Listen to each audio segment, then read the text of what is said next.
Juan capítulo 20 versículos 1 al 18.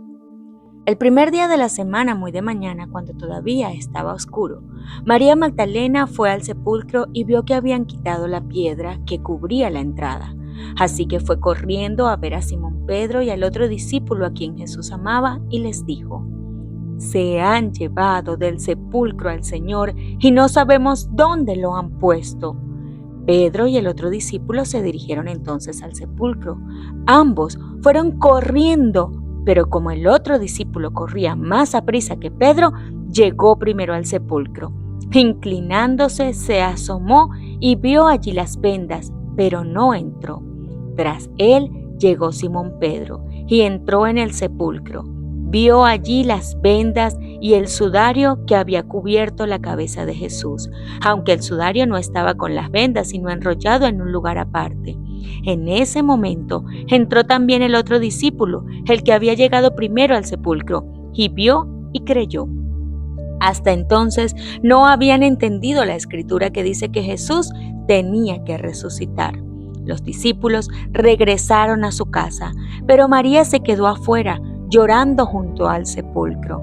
Mientras lloraba, se inclinó para mirar dentro del sepulcro y vio a dos ángeles vestidos de blanco, sentados donde había estado el cuerpo de Jesús, uno a la cabecera y otro a los pies. ¿Por qué lloras, mujer?, le preguntaron los ángeles. Es que se han llevado a mi Señor y no sé dónde lo han puesto, les respondió. Apenas dijo esto, volvió la mirada y allí vio a Jesús de pie, aunque no sabía que era él. Jesús le dijo: ¿Por qué lloras, mujer? ¿A quién buscas? Ella, pensando que se trataba del que cuidaba el huerto, le dijo: Señor, si usted se lo ha llevado, dígame dónde lo ha puesto y yo iré por él. María, le dijo Jesús. Ella se volvió y exclamó: Raboni, que en arameo significa maestro. Suéltame, porque todavía no he vuelto al Padre.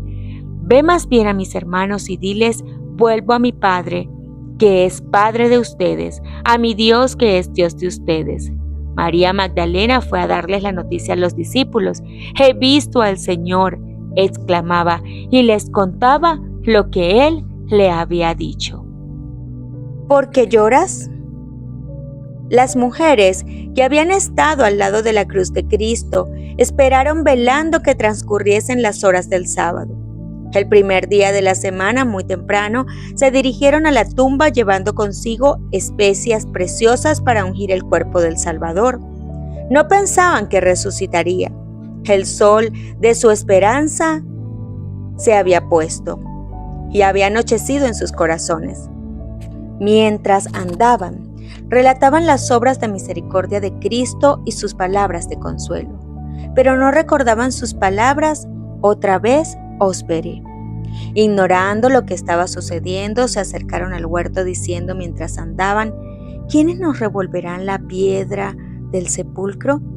Sabían que no podrían mover la piedra, pero seguían adelante. Y aquí los cielos resplandecieron de repente con una gloria que no provenía del sol naciente. La tierra tembló. Vieron que la gran piedra había sido apartada. El sepulcro estaba vacío. Las mujeres no habían venido todas a la tumba desde la misma dirección. María Magdalena fue la primera en llegar al lugar, y al ver que la piedra había sido sacada, se fue presurosa para contarlo a los discípulos. Mientras tanto, llegaron las otras mujeres. Una luz resplandecía en derredor de la turba, pero el cuerpo de Jesús no se hallaba allí. Mientras se demoraban en el lugar, vieron de repente que no estaban solas. Un joven vestido de ropas resplandecientes estaba sentado al lado de la tumba.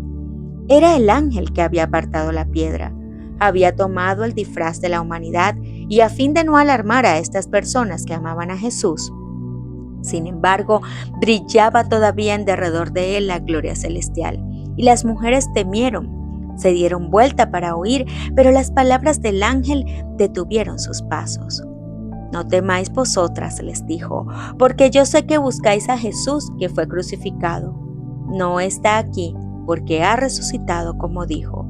Venid, ve del lugar donde fue puesto el Señor. E id presto, decid a sus discípulos que ha resucitado de los muertos.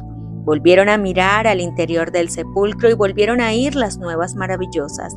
Otro ángel en forma humana estaba allí y les dijo: ¿Por qué buscáis entre los muertos al que vive? No está aquí, mas ha resucitado. Acordaos de lo que os habló cuando aún estaba en Galilea, diciendo: es menester que el Hijo del Hombre sea entregado en manos de los hombres pecadores y que sea crucificado y resucite al tercer día. Ha resucitado, ha resucitado. Las mujeres repiten las palabras vez tras vez. Ya no necesitan las especies para ungirle. El Salvador está vivo y no muerto. Recuerdan ahora que cuando hablaba de su muerte, les dijo que resucitarían. ¿Qué día es este para el mundo? Prestamente las mujeres se apartaron del sepulcro y con temor y gran gozo fueron corriendo a dar las nuevas a sus discípulos. María no había oído las buenas noticias. Ella fue a Pedro y a Juan con el triste mensaje: han llevado al Señor del sepulcro y no sabemos dónde le han puesto. Los discípulos se apresuraron a ir a la tumba y la encontraron como había dicho María. Vieron los lienzos y el sudario, pero no hallaron a su Señor. Sin embargo, había allí un testimonio de que había resucitado. Los lienzos mortuorios no habían sido arrojados con negligencia a un lado, sino cuidadosamente doblados, cada uno en un lugar adecuado. Juan vio y creyó. No comprendía todavía la escritura que afirmaba que Cristo debía resucitar de los muertos, pero recordó las palabras con que el Salvador había predicho su resurrección. Cristo mismo había colocado esos lienzos mortuorios con tanto cuidado.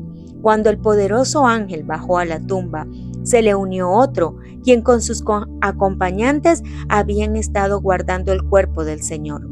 Cuando el ángel del cielo apartó la piedra, el otro entró en la tumba y desató las envolturas que rodeaban el cuerpo de Jesús. Pero fue la mano del Salvador la que dobló cada una de ellas y las puso en su lugar. A la vista de aquel que guía tanto a las estrellas como al átomo, no hay nada sin importancia. Se ven orden y perfección en toda su obra. María había seguido a Juan y a Pedro a la tumba. Cuando volvieron a Jerusalén, ella quedó. Mientras miraba al interior de la tumba vacía, el pesar llenaba su corazón. Mirando hacia adentro, vio a los dos ángeles, el uno a la cabeza y el otro a los pies de donde había yacido Jesús. Mujer, ¿por qué lloras?, le preguntaron. ¿Por qué se han llevado a mi Señor?, contestó ella, y no sé a dónde lo han puesto. Entonces ella se apartó hasta de los ángeles, pensando que debía encontrar a alguien que le dijese lo que habían hecho con el cuerpo de Jesús. Otra voz se dirigió a ella. Mujer, ¿por qué lloras? ¿A quién buscas? A través de sus lágrimas, María vio la forma de un hombre y pensando que fuese el hortelano, dijo: Señor, si tú lo has llevado, dime dónde lo has puesto y yo lo llevaré. Si creían que esta tumba de un rico era demasiado honrosa para servir de sepultura para Jesús, ella misma proveería un lugar para él. Había una tumba que la misma voz de Cristo había vaciado, la tumba donde Lázaro había estado. ¿No podría encontrar allí un lugar de sepultura para su Señor? Le parecía que cuidar de su precioso cuerpo crucificado sería un gran consuelo para ella en su pesar. Pero ahora, con su propia voz familiar, Jesús le dijo: María. Entonces supo que no era un extraño el que se dirigía a ella, y volviéndose, vio delante de sí al Cristo vivo. En su gozo, se olvidó que había sido crucificado. Precipitándose hacia él como para abrazar sus pies, dijo: Raboni. Pero Cristo alzó la mano diciendo: No me detengas, porque aún no he subido a mi Padre. Mas ve a mis hermanos y diles: Subo a mi Padre y a vuestro Padre, a mi Dios y a vuestro Dios. Y María se fue a los discípulos con el gozoso mensaje. Jesús se negó a recibir el homenaje de los suyos hasta tener la seguridad de que su sacrificio era aceptado por el Padre. Ascendió a los atrios celestiales y de Dios mismo oyó la seguridad de que su expiación por los pecados de los hombres había sido amplia, de que su sangre todos podían obtener vida eterna gracias a ella. El Padre ratificó el pacto hecho con Cristo, de que recibiría a los hombres arrepentidos y obedientes y los amaría como a su Hijo. Cristo había de contemplar su obra y cumplir su promesa de hacer más precioso que el oro fino al varón y más que al oro de Ofir al hombre. En cielo y tierra toda potestad era dada al príncipe de la vida, y él volvía a sus seguidores en un mundo de pecado para darles su poder y su gloria. Mientras el Salvador estaba en la presencia de Dios recibiendo dones para su iglesia, los discípulos pensaban en su tumba vacía, se lamentaban y lloraban. Aquel día de regocijo para todo el cielo era para los discípulos un día de incertidumbre, confusión y perplejidad. Su falta de fe en el testimonio de las mujeres da evidencia de cuánto había descendido su fe. Las nuevas de la resurrección de Cristo eran tan diferentes de lo que ellos esperaban que no las podían creer. Eran demasiado buenas para ser la verdad, pensaban. Habían oído tanto de las doctrinas y llamadas teorías científicas de los saduceos que era vaga la impresión hecha en su mente acerca de la resurrección. Apenas sabían lo que podía significar la resurrección de los muertos, eran incapaces de comprender ese gran tema. Id, dijeron los ángeles a las mujeres, decid a sus discípulos y a Pedro que él va antes que vosotros a Galilea, allí lo veréis, como os dijo. Estos ángeles habían estado con Cristo como ángeles custodios durante su vida en la tierra. Habían presenciado su juicio y su crucifixión. Habían oído las palabras que él dirigiera a sus discípulos. Lo demostraron por el mensaje que dieron a los discípulos y que debieran haberlos convencido de su verdad. Estas palabras podían provenir únicamente de los mensajeros de su Señor resucitado. Decid a sus discípulos y a Pedro, dijeron los ángeles. Desde la muerte de Cristo, Pedro había estado postrado por el remordimiento. Su vergonzosa negación del Señor y la mirada de amor y angustia que le dirigiera el Salvador estaban siempre delante de él. De todos los discípulos, él era el que había sufrido más amargamente. A él fue dada la seguridad de que su arrepentimiento era aceptado y perdonado su pecado. Se le mencionó por nombre. Decid a sus discípulos y a Pedro que él va antes que vosotros a Galilea, allí lo veréis.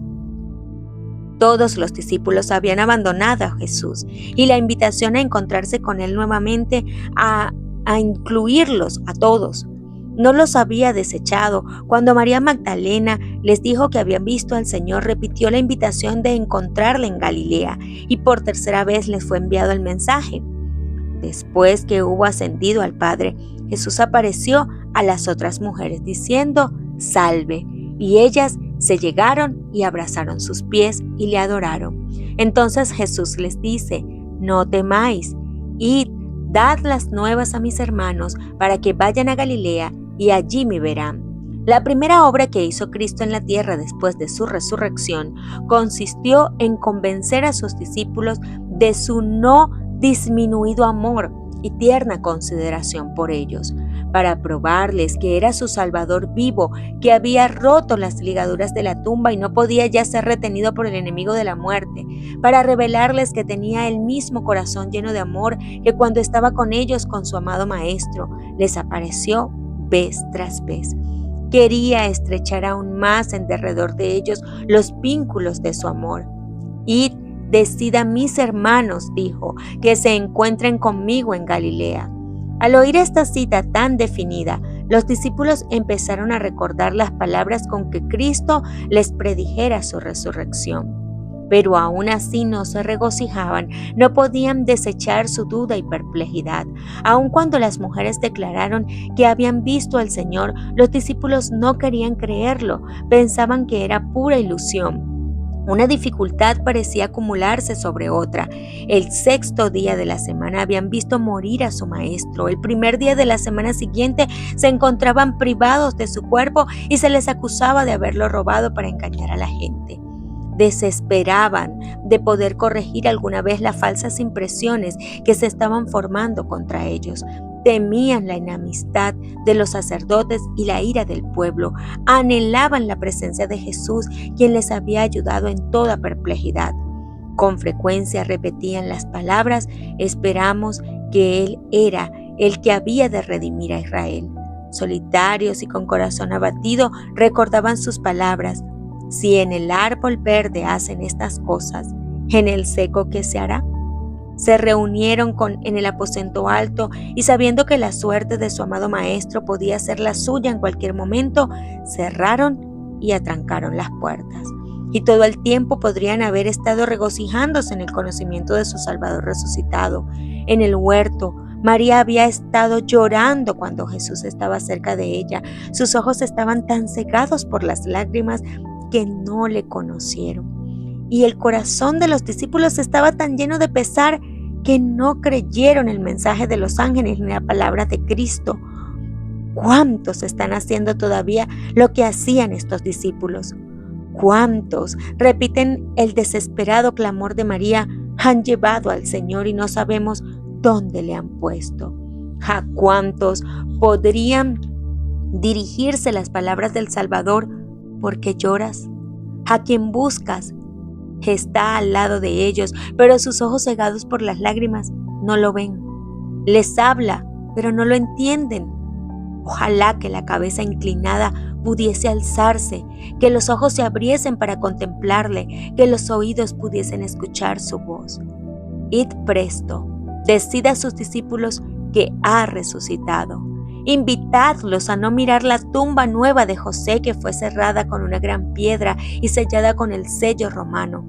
Cristo no está allí. No miréis el sepulcro vacío, no lloréis como los que están sin esperanza ni ayuda. Jesús vive, y porque vive, viviremos también. Brote de los corazones agradecidos y de los labios tocados por el fuego santo el alegre canto: Cristo ha resucitado. Vive para interceder por nosotros. Aceptad esta esperanza y dará firmeza al alma como un ancla segura. Y probad, creed y veréis la gloria de Dios.